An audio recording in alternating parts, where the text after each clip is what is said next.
तो लानत है, मेरे सामने आए तो मैं मारूं ऐसे मौलानाओं को। बिल्कुल ठीक कर दूंगी। वजह है उसकी कि ऐसे मौलाना हम मुसलमानों को बदनाम कर रहे हैं।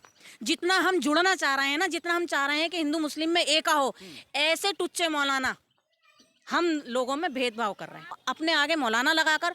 और हमारे मुख्यमंत्री जी के लिए ऐसा कह रहे हैं, उनके ऊपर अभी तो बहुत कम FIR हुई है, 84 है अभी, 84 अभी बहुत कम हुई है। कम से कम 200-250 होनी चाहिए, और 2 लाख भी हो जाएंगी तो कोई बड़ी बात नहीं है, क्योंकि सब योगी जी से मोहब्बत करते हैं। उत्तर प्रदेश के मुख्यमंत्री और बीजेपी के फायर ब्रांड नेता योगी आदित्यनाथ की माताजी को लेकर मौलाना सलीम चतुर्वेदी, जो कि बिहार के रहने वाले हैं, काफ़ी अमर्यादित उन्होंने टिप्पणी की और इसके बाद में उनके खिलाफ में 84 थानों में उत्तर प्रदेश में मुकदमा दर्ज होता है। मेरे साथ में उत्तर प्रदेश की रहने वाली समरीन जी, इनसे जानेंगे कि मौलाना साहब ने रमज़ान के पाक माह में जो ये हरकत की उसको किस तरीके से देखते हैं, और जो अपने मुख्यमंत्री का अपमान जो उसने किया है उसके बारे में इनके क्या अल्फाज हैं। समरीन जी, क्या कहेंगी? रमज़ान का महीना होता है पाक, और किसी के सामने लग जाए मौलाना और फिर उसके नाम के पीछे लग जाए चतुर्वेदी, तो उसका और भी ज़्यादा महत्व बढ़ता है। लेकिन ये किस तरीके का महत्व है कि योगी जी की अम्मा को ही गाली देने बैठ गए मौलाना साहब?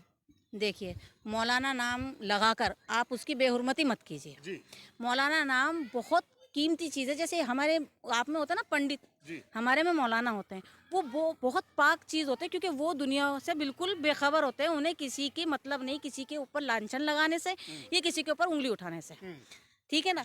और रही मौलाना की बात कि वो अपने पीछे चतुर्वेदी भी लगा रहे हैं, तो ना तो वो मौलाना का ही फर्ज अदा कर पाए, ना ही वो चतुर्वेदी का फर्ज अदा कर पाए।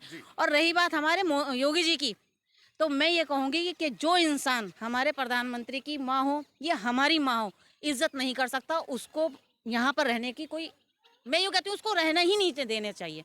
उसके खिलाफ एक्शन होना चाहिए, क्योंकि जब आप मौलाना होकर किसी की माँ के लिए ऐसे अल्फाज कह रहे हो, तो आप फिर अपने धर्म का क्या इज्जत करते होंगे, क्या इज्जत करते होंगे? माँ है वो, आपको कहना है, आप अपने अल्फाज में बात को सही तरीके से भी रखा जा सकता है, लेकिन आप एक उस सिंहासन पे बैठकर, उस जगह पर बैठकर, आप उस पद पे बैठकर हमारे प्रधानमंत्री जी की माँ के लिए बोल रहे हो, तो लानत है, मेरे सामने आए तो मैं मारूं ऐसे मौलानाओं को। क्या बात कर रही है? बिल्कुल ठीक कर देंगी? बिल्कुल ठीक कर दूंगी। वजह है उसकी कि ऐसे मौलाना हम मुसलमानों को बदनाम कर रहे हैं।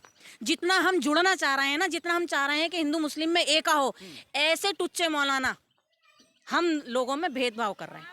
आप कभी भी हमारे तरफ आ ही नहीं सकता। आप ये कहोगे अरे इतना बड़ा मौलाना कह रहा है तो ये भी ऐसी होगी। सोच ऐसी ही है दुनिया की।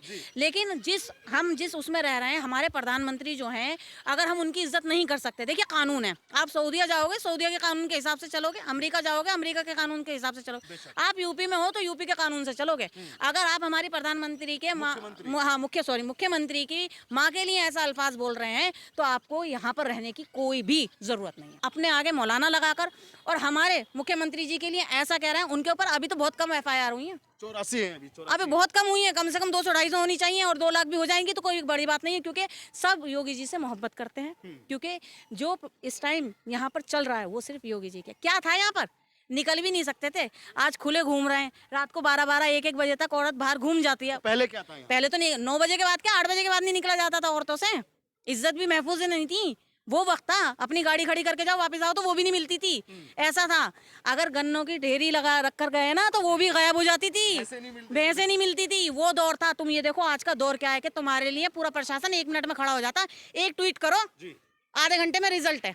चाहे उसमें गलती प्रशासन की हो, चाहे उसमें गलती आम इंसान की हो, छोड़ा नहीं जाता उसको। तो क्या ऐसे मौलाना का जबड़ा खींच देना चाहिए? बिल्कुल खींच देना चाहिए। मैंने कहा वो मेरे सामने होता तो मैं मारती ऐसे मौलाना को, कि तुम्हें तो हमारे में एका पैदा करना चाहिए। तुम्हें कहना चाहिए, देखियो मुसलमान आए ना आए, सरकार अपनी जगह पर ही रहेगी।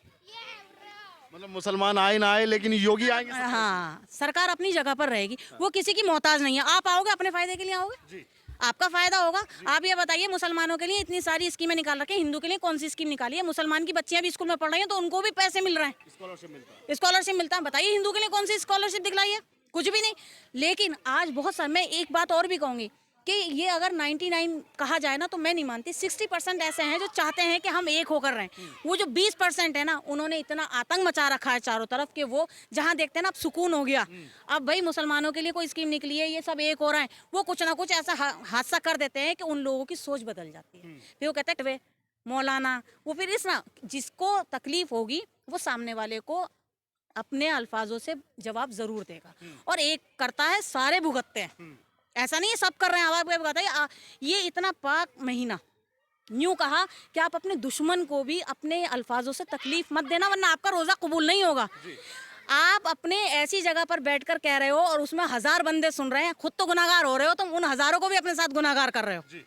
तो कहाँ के मौलाना? मैं तो नहीं मानती ऐसे मौलाना को जो आधे से ज्यादा लोगों के रोजे खराब कर दे। क्या कार्रवाई होनी चाहिए? आप किस तरीके की कार्रवाई चाहती हैं कि ऐसे मौलाना या कोई आगे कोई ऐसा और भी कोई व्यक्ति, चाहे वो हिंदू भी हो, जो कोई ऐसी अमर्यादित टिप्पणी ना करे? क्योंकि योगी जी 2 बार के चुने हुए मुख्यमंत्री हैं जनता के द्वारा, एक चीज, और दूसरी चीज वो गोरक्ष पीठ के महंत हैं, जो सबसे बड़ी पीठ है भारत में।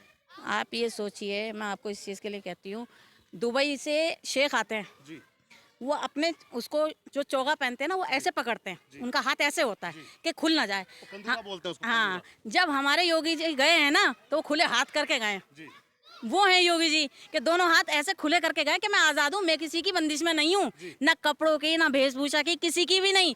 मैं तुम्हारी वहाँ पर आया हूँ तो मैं अपने दम पर शेर की तरह आया हूँ, मेरे हाथ बंधे हुए नहीं हैं। वो चाहे एक दिन में सबको सबक सिखा सकते हैं। वो बहुत सारी बातें नज़रअंदाज होती हैं, वो कोई एक बात ऐसी होती है जब उनके जनता को पता चलती है ना, तो वो तो चुप हो जाते हैं, लेकिन जनता नहीं छोड़ती, तो उन्हें आना पड़ता है जवाब देने के लिए कि जब मेरी जनता ही इतना आगे जा रही तो मुझे भी जाना पड़ेगा। तो मैं हाथ जोड़ के उन लोगों से रिक्वेस्ट करूंगी, चाहे वो हिंदू हो चाहे वो मुसलमान हो, कि इस भेदभाव को ख़त्म करें प्लीज़। अब ये वक्त आ रहा है जो आगे अगर ऐसा ही वक्त चला ना, तो शायद मुझे लगता है कि वो कुछ कर ही नहीं पाएंगे, वो सिर्फ इसी भेदभाव को ही मिटाते रहेंगे। तो आप किसी का वक्त ज़ाया ना करें। ये जिस पद पर है ना, ये हमारे लिए बहुत कुछ करना चाहते हैं, तो इन्हें मौका तो दो। अपनी लड़ाइयों से इनको हटने दोगे जब तो ये सरकार चलाएंगे। ये तो रोज़ के इसी चक्कर में रहेंगे तो कहाँ से वो होगा। क्या लगता है आपको, अब 27 भी धीरे धीरे नजदीक आने वाला है, करीब आने वाला है? 27 आए 28 आए, योगी जी ही आने, क्या बात कर रहे हैं? बिल्कुल आने। अखिलेश जी? छोड़िए ना, वो तो बस अखिलेश जी हो गए, अब नहीं है उनका कोई भी वजूद। वो कितनी भी मेहनत कर लें, सांसद आए हैं उनके बहुत सारे, योगी जी जैसा काम करके दिखलाएं तो वो भी आ जाएंगे। करेंगे ना इस बार? हर बार यही होता है, सिर्फ उनको वोट चाहिए।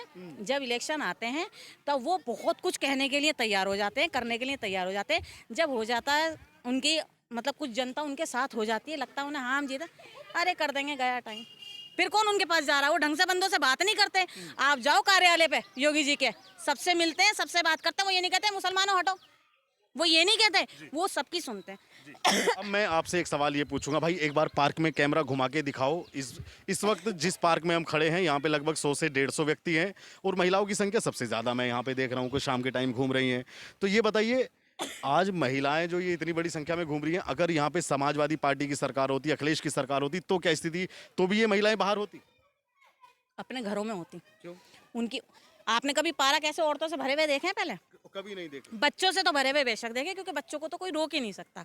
लेकिन महिलाएं डरती थी, घरों में रहती थी, बस उन्हें रोटी पकाना और खिलाना यही आता था। और आज के टाइम में योगी सरकार में, टाइम में क्या, योगी सरकार में आज हर एक औरत चाहती है कि मैं बाहर निकलूं, मैं भी दुनिया देखूं, मैं भी कुछ सीखूं, मैं भी अपने बच्चों के लिए कुछ करूं, अपने पैरों पर खड़ी हूं, मैं किसी की मोहताज ना रहूं। सबसे पहले हर औरत ये चाहती है कि मैं अपने घर परिवार के पति के साथ, अपने भाइयों के साथ, अपने पिता के साथ कदम से कदम मिलाकर। अच्छा, क्या कहेंगी कि योगी जी ने जी पे सख्त कानून बना रखा है, और मौलाना साहब ने को लेकर ये कहा था कि गौ माता, मतलब वो गाय माता नहीं कह रहे थे, लेकिन वो योगी माँ कह रहे थे, तो क्या जी पे योगी ने कानून बना दिया? ये कोई, क्या योगी ने कोई अपराध कर दिया? बिल्कुल भी नहीं अपराध किया। आप एक बात बताइए, वो बेजुबान है, ठीक है। गौ माता जो है, अगर आप उनको माता का दर्जा दे रहे हो, तो आप ये नहीं है कि वो मेरी रियल माता है, आप उनके अंदर जितने वास हैं, आप उनकी पूजा करते हो, उनकी सम्मान करते हो, इसलिए आपने उनको वो दर्जा दे रखा है। आपको कोई हक नहीं बनता कि आप उसको इस तरीके से जाहिर करें। और रही बात, आप क्यों, बहुत सारे मुसलमान हैं भाई, और जो मैं तो उनसे बिल्कुल परहेज करती हूँ, सीधी सी बात है। आपके लिए बहुत सारी चीजें हैं, चिकन है, मटन, आप वो खाओ ना, इसके लिए आप काहे के लिए उसको करें? ये है वजह आपस में भेदभाव, लड़ाइयाँ कराने की। वो नहीं चाहते कि शांति रहे, वो नहीं चाहते कि हिंदू मुसलमान एक हो। कानून हमारे मुख्यमंत्री जी ने हिंदू के लिए भी उतना ही रखा है, मुसलमान के लिए भी उतना ही रखा है। सजा मुसलमान को भी उतनी मिलेगी, हिंदू को भी उतनी मिलेगी। और मेरी नज़र में भी अगर मुसलमान गलती कर रहा है तो उसको सजा मिलनी चाहिए।